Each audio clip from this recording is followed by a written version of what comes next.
How did you get started? Because I've been a fan of yours since you were knee-high to a grasshopper in A Room with a View. Was that your first film? No, actually, I did something before that, which was totally unwatchable. That's probably why I haven't seen it. Yeah. Oh, no, I did Lady Jane, which wasn't unwatchable. That was about another queen. Sure. For 9 days. Yep. That's an unhappy queen. That was unhappy. Yes. Yeah, she was only 15. How'd you get started? How did I get started? Because you were started at such a young age, didn't you? I started through envy, really, because a friend of mine at school had got an agent, and she was on television. And I thought, I really want to be her, which is kind of the basis of acting anyway. You always want to be somebody else. You don't want to be yourself. But you wanted to be another actress. I wanted to be her, and then I wanted to be given the chance just to not be me. And it costs, though. I did. You had to put you had to get your photo in some what's it. So I entered a poetry competition. Like a casting magazine or something like that? Yeah.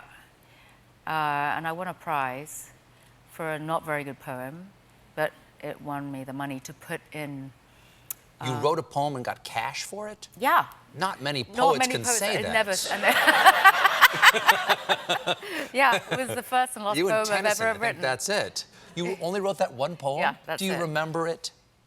Not terribly, but looking back on it, you know what is ironic? It's is that it was about rumors. It was about how something initially is, you know, something happens and then it gets so blown out of proportion through gossip.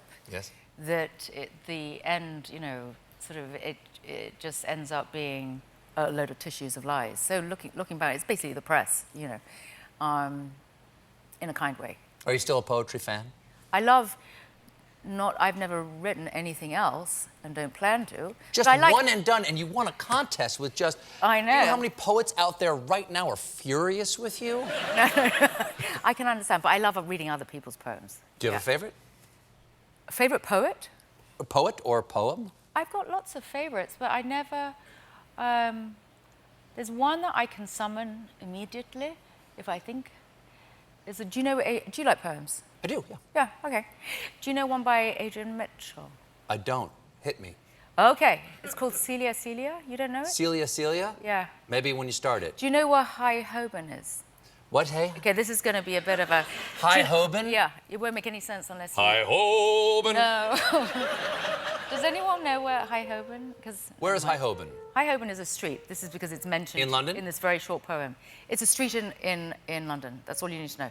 So, if I can remember it, it's called Celia Celia, and it's called When I Am Sad and Weary, when I think all hope has gone, when I walk along High Holborn, I think of you with nothing on. Is that nice? I love it. It's a love poem. Can I give you one back? Yeah. Very short. Okay, yeah. This is one by E.E. Cummings. Do you know Cummings at all? I love E.E. Cummings. Okay, so Cummings... No capitals. Right. I don't know why. This is one, it's called Mr. Hughes. And it goes, Mr. Hughes needn't be so spry concerning matters arty. Each to his taste, but as for I likes a certain party. I'll take the He-Man's solid bliss. For you's ideas, I'll match you's. A pretty girl who naked is worth 1,000,000 statues. Oh, I love that. Isn't that lovely? Oh, that's so nice.